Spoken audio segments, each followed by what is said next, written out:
नमस्कार दोस्तों, शुरू करते हैं हम आज शिक्षण कौशल के महत्वपूर्ण प्रश्नों को, जो कि एसएससी चंडीगढ़ सीटेट और डीएसएसबी में काम आने वाले प्रश्न हैं। अगर आपने प्रश्नों को देखा है या आपने थोड़ा सा भी इस एग्ज़ाम के बारे में पढ़ा है, तो आप मेरी बातों से अच्छी तरीके से परिचित हो पाएंगे। मतलब कि जो भी कंटेंट आपके सामने आने वाले हैं वो आपको कितने बेनिफिशियल है ये आपको पता चलेगा। तो अब चलिए शुरू करते हैं। पहला प्रश्न है, शिक्षण को पूर्व ज्ञान पर ही नए ज्ञान को आधारित करना चाहिए। यह कथन किस शिक्षण सूत्र की ओर संकेत करता है? स्थूल से सूक्ष्म की ओर, ज्ञात से अज्ञात की ओर, पूर्व से अंश की ओर, सरल से कठिन की ओर। तो इसका सही जवाब है ज्ञात से अज्ञात की ओर। क्या है कि जो बच्चे जिस चीज को जानते हैं और फिर उससे रिलेट करके वो जिस चीज को नहीं जानते हैं उस चीज को बताना ज्ञात से अज्ञात का नियम है।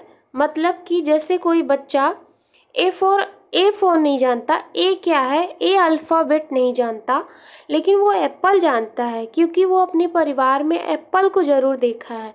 तो A4 एप्पल से जब हम उसको सिखाते हैं तो एप्पल के बारे में उसको पता है और एप्पल ए अल्फ़ाबेट से बना है, ये बताने के लिए हम उसको A4 एप्पल का उदाहरण देते हैं, जिसे ज्ञात से अज्ञात की ओर नियम के अंतर्गत रखा गया है।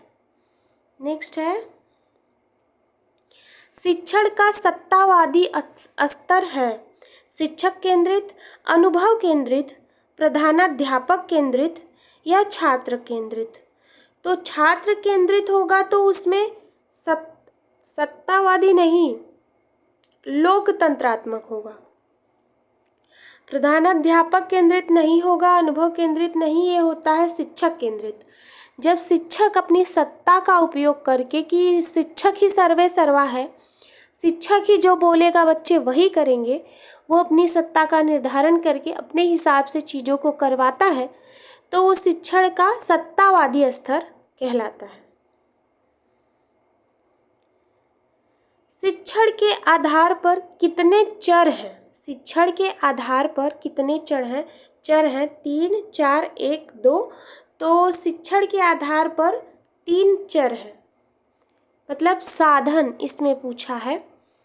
तो ये इस प्रकार से कुछ ट्रायंगल बनता है, जिसमें एक हो गया छात्र जो कि महत्वपूर्ण है, दूसरा पाठ्यक्रम, पाठ्य सामग्री जो भी आप कह लें, पाठ्य सामग्री, दूसरा है शिक्षक, तीसरा।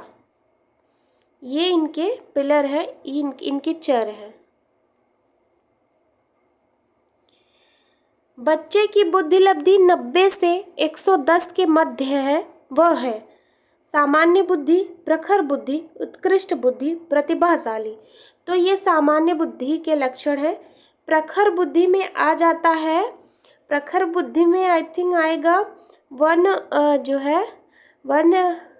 120 से अबव आएगा। उत्कृष्ट में भी कुछ इसी प्रकार का, और प्रतिभाशाली भी। प्रतिभाशाली तो 120 से 140 या 50 तक ऐसे माना जाता है। उत्कृष्ट भी ऊपर की है, लेकिन 90 से 10 जो है वो सामान्य बुद्धि मानी गई है।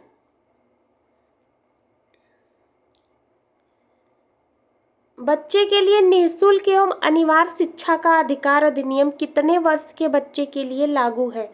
6 से 14 वर्ष, 6 से 13 वर्ष, 5 से 11 वर्ष, 6 से 12 वर्ष। तो ये जो है ये 6 से 14 वर्षों के लिए अनिवार्य कर दी गई है। पहले ये जो था शिक्षा का अधिकार, ये 45 में था, वो संविधान के जो आर्टिकल 45 में था, लेकिन अभी ये 21A में कर दिया गया है, क्योंकि 21 जो है जीवन, मतलब कि आपको जीवन जीने का अधिकार है, ये है। और 21A है कि जिस प्रकार से जीवन जीने के लिए हमें अच्छा वातावरण चाहिए, जिस 21 के अनुसार कि अच्छा वातावरण निर्मित हो, इसके लिए उसमें नियम बताए गए हैं कि जीवन जीने के लिए ज़रूरी है। उसी प्रकार से जितनी ज़रूरी जीवन जीने के लिए अच्छा वातावरण है, उतना ही ज़रूरी शिक्षा है। तो इसको इसके लिए इसमें उठा के 21 में डाल दिया गया है। और ये 86वां संविधान संशोधन था जब ये हुआ था, और ये बहुत ज़रूरी भी था, ये होना बहुत ज़रूरी था। और क्या है कि इसमें नॉर्मल जो बच्चे हैं, जो स्पेशल मतलब जो स्पेशल चाइल्ड नहीं है, उनके लिए 6 से 14 वर्ष है, और जो स्पेशल चाइल्ड हैं उनके लिए 6 से 18 वर्ष है। 6 से 18 वर्ष तक के बच्चों को, जो कि स्पेशल चाइल्ड हैं, जैसे MR है, मेंटली रिटायर्ड है, या VI है, विजुअली इम्पेयर्ड है, या किसी प्रकार की उनमें दिव्यांगता है, तो उनके लिए 6 से 18 वर्ष तक निःशुल्क एवं अनिवार्य शिक्षा का प्रावधान किया गया है। और इसका वर्णन RPWD right to person with disability, जो कि 2016 में बना है, RPWD के अनुसार 2016 इसके अनुसार बताया गया है। नेक्स्ट है, एक बच्चे की बुद्धि और विकास के अध्ययन की सर्वाधिक अच्छी विधि कौन सी है? मनोविश्लेषणात्मक विधि, तुलनात्मक विधि, विकासीय विधि या सांख्यिकीय विधि? तो जो बच्चे हैं उसकी बुद्धि और विकास के लिए उसकी विकासीय विधि, कि उसका विकास मतलब किस प्रकार से हो रहा है, ये जानने के लिए उसका विकास मतलब किस प्रकार से किया जा सकता है। तो कई अलग अलग तरीके होते हैं वृद्धि और विकास को इसके बढ़ावा देने के लिए, उसके विकास को जांचना होता है। गार्डनर ने 7 बुद्धि का अधिगम निर्धारित किया, इनमें से कौन सा नहीं है? स्थान संबंधी बुद्धि, भावनात्मक बुद्धि, अंतर्वैयक्तिक बुद्धि या भाषात्मक बुद्धि? तो गार्डनर ने जो 7 बुद्धि का अधिमान दिया था, नहीं, ये जो भी 7 बुद्धियों का जो भी उनका बताया गया था, निर्धारित किया था उन्होंने कि किस किस प्रकार की बुद्धि है, तो उसमें उन्होंने भावात्मक बुद्धि का वर्णन नहीं किया था। स्थान बुद्धि का किया था कि व्यक्ति कहीं जाता है तो वहाँ की चीज़ें देखकर वहाँ के बारे में वो सीख लेता है, और वहाँ के स्थान की जानकारी उसके मन में बैठ गई रहती है।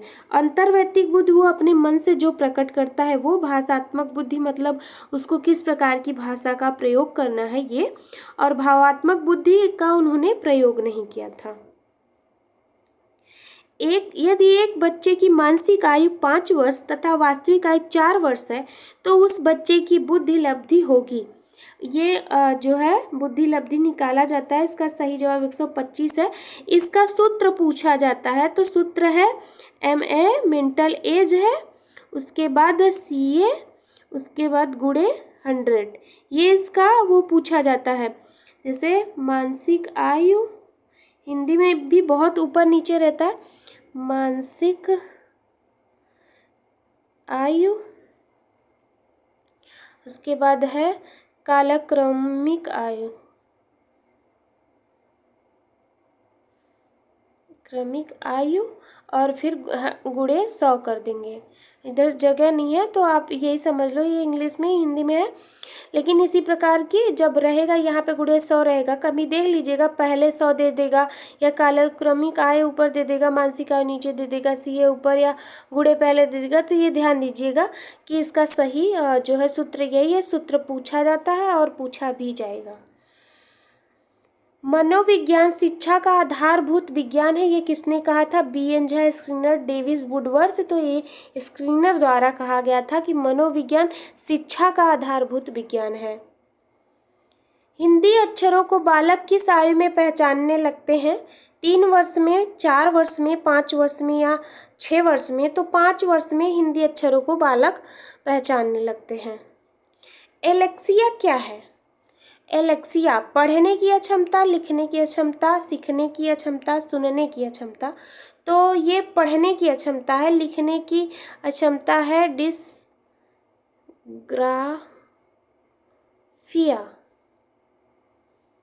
डिस्ग्राफिया लिखने की क्षमता है ये। पियाजे की औपचारिक सक्रियात्मक अवस्था किस आयु अवधि तक मानी गई है?